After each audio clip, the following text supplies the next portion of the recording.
nữa? Dạ. Máy đi đâu nữa? Ở đây bờ nó cao bà. Đi gài cái trên kia rồi mới quay xuống. Đi theo chạy đấy. Bờ cao máy không lên được. Không lên đây à? Máy không lên bờ. Ô, đợt trước máy lên thì vào tới đây chứ? Máy chỗ thằng ấy kìa. Sao? Đợt trước máy lên tôi vào đổ luôn đây chứ? À, máy nó đi lên đây mà lên đây rồi đi với Đi đây, lên đi chưa? Nó cầm thuốc đi để. đi lên là nhà quên. Đợt trước nó lên chỗ kia cả, nó xuống chỗ kia cả. Xong thẳng đây này, xuống vào đây, đổ luôn cho tao đây. Đổ luôn tất rồi.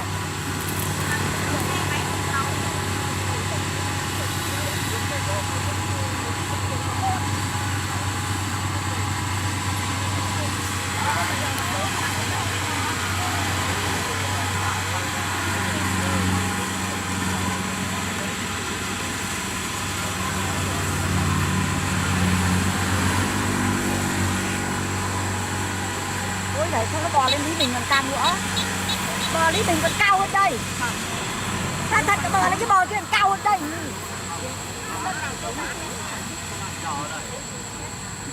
Ông mới cái này xong chất đi nơi. Cái Hồng cắt cái nào không? Cái này một không? Nó một có một không? Mồm mày. Lúc thì mày bố không vào, bây giờ mày bố vào. Nói cho chứ cho bắn chết đâu đi sao?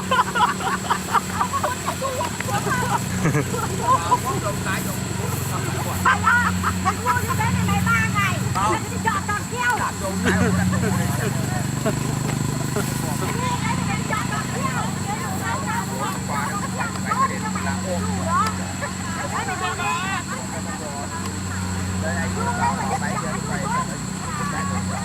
Tại là chỗ gạch đâu mà nó mày gạch tao về tao lấy tải.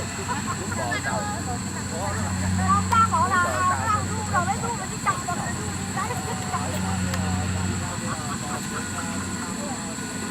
ai đi cho?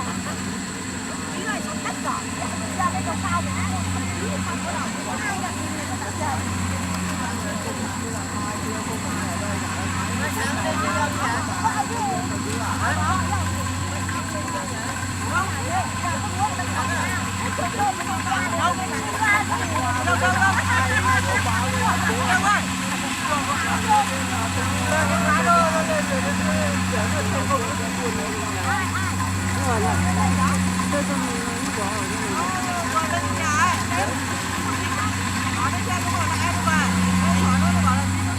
Đi rồi mà.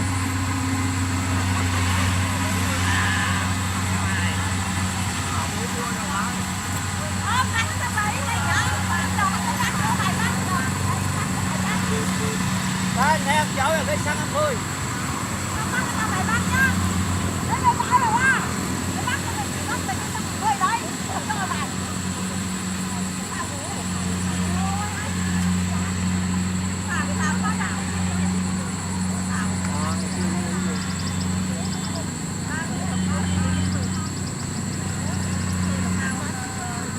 Đấy nó vơ thế không mà giờ Nam mất rồi. Đâu nhưng dầu khô cả. bên trên này chắc có 4. Ướp vui thì cũng chạy.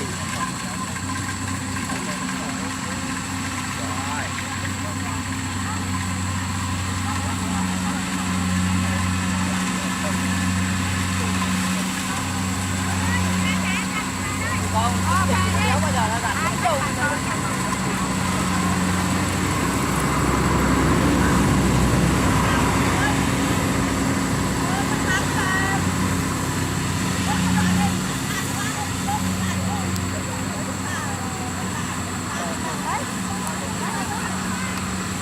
Nó đặt con mới rồi.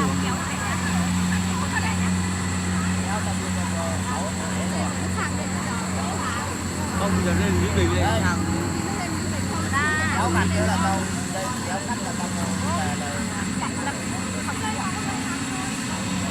Có nhà thì không đứa nào nó có đứa nào nó ở đây bảo nó rơi gọi rồi thần nó bạn nó. Này đặc biệt rồi. Có nào không có. Cái đứa nào? Đứa nào có gọi nó cái. À đây bây giờ không. Cái này nữa. Gọi nó bỏ xong rồi, một cái đấy có thế này thôi, có 3 cái ruộng thôi.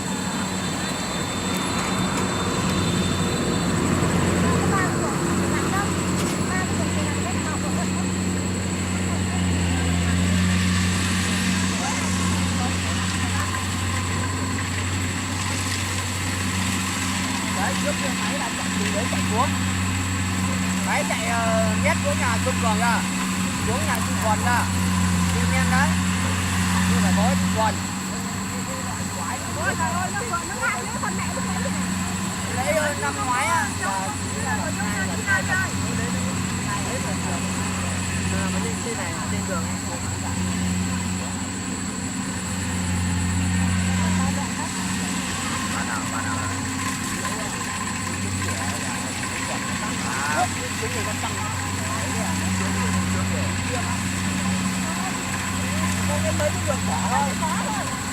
hai cái bánh xe của nó là cái cỏ mật thôi.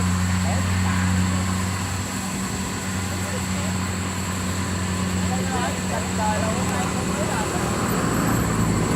cầm đây đến giờ này cầm đồng hồ hỏi cũng trả lời nhá. Con này bảo là con này nó sẽ đắp đá, nó bảo nó một tiếng chưa tao đắp chưa đến tôi đắp rồi.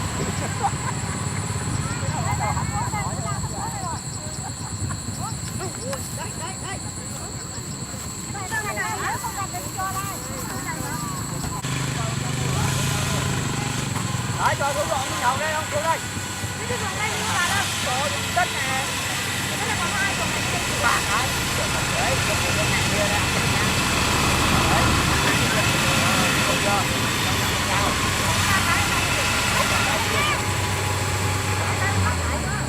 Đấy, cái chi? Đeo thế nào?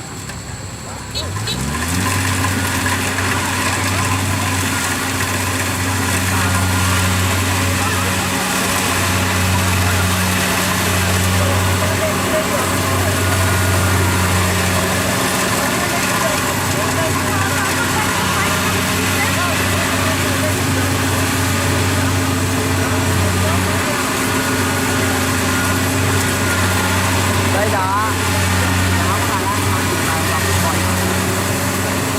Nó đặt tôi lên xong cái nó men có thế này múa rồi. Có tí múa này rồi. Bây giờ là máy nó đỡ là nó lên đây chưa chắc. Nó lên thì nó còn vòng.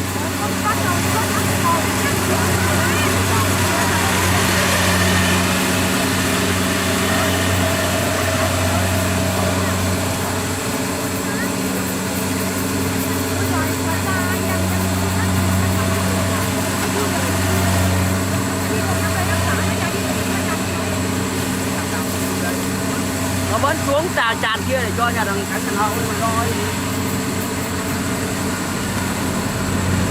Đây coi này. Bỏ thì không quan trọng. Hay là lên đường đây. chả biết là nó đi đường nào. Lên đường đây, đây chỗ này bỏ tao. Không có tao thì kệ đi. Tao nghe tao có lên đường lên đây bỏ tao. Đeo ơi. Dùng con cầu em như cả đây một mình không lên được, đóng nhanh không cầu đây không lên được, Cái này như nó đường này nó nhìn cái này nó cao lắm này. bạn lên nó đặt đây làm nào.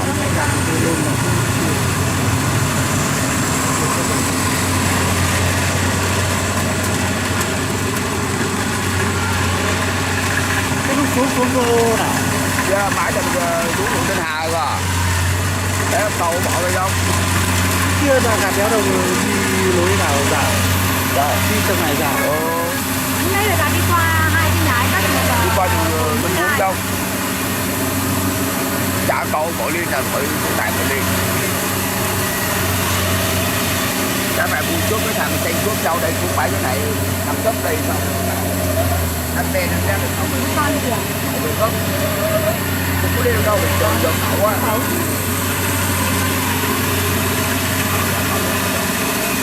Cái máy móc này không thấy được. Cái ngang qua mình sửa máy cái dàn dưới nó giật một phát là có cái này này.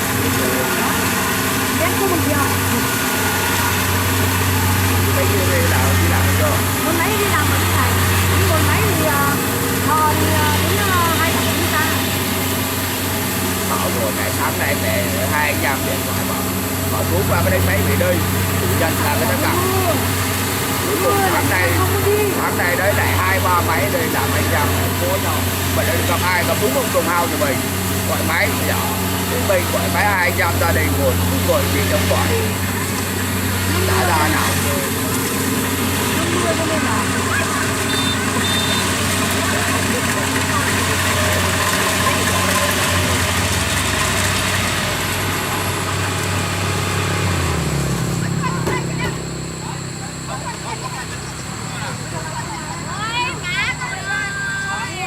vậy. Các con toàn khỏe. Chúng mày ăn lắm, chúng mày không mang được thì để đấy khỏi nó nhầm tải được chứ. Mẹ mày tính bài nhầm tải. Bây giờ người ta còn giảm béo. Quay 2 nhân viên này đã 2 người một. Đấy, phí giờ. Bỏ mang cậu ra. Bỏ mang cậu ra. Đằng nào mày chả chúng mày múa chọn. Đằng nào mà chúng mày chả phải chúng mày múa. Bây giờ người ta Chúng mày chả văng múa. Nhưng mà mày nhầm cân múa nào mẹ mày sốt ruột lắm.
sao? Ê, nó bình à? Cái đằng nào chạy xuống. Cái đằng nào chạy ra đằng kia đi cầu, lên đây lên thẳng rồi. Ra mãi đây còn mấy bốn. Nó mà bỏ đây được lên nhà Cầu luôn mà lên. Giờ xe cho ai phát cầu từ kia ra đây được? Không đâu. Cầu kia không? Vô tới hạ rồi. Giờ ai khinh ra đây? Đấy lên cẳng.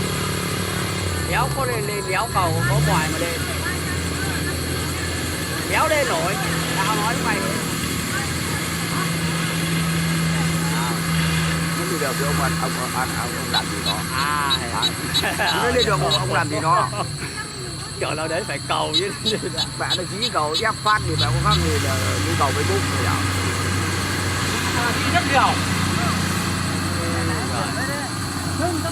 À thế thì lại thiếu mạc cùng vừa lại muốn ve xe nữa. Đẳng cấp tại miền Tây đấy. Hai anh em mua, có ngày mua.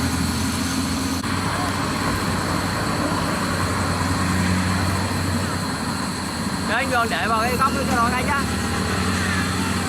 Một đến lúc mai kia nó lại gào anh em chứ.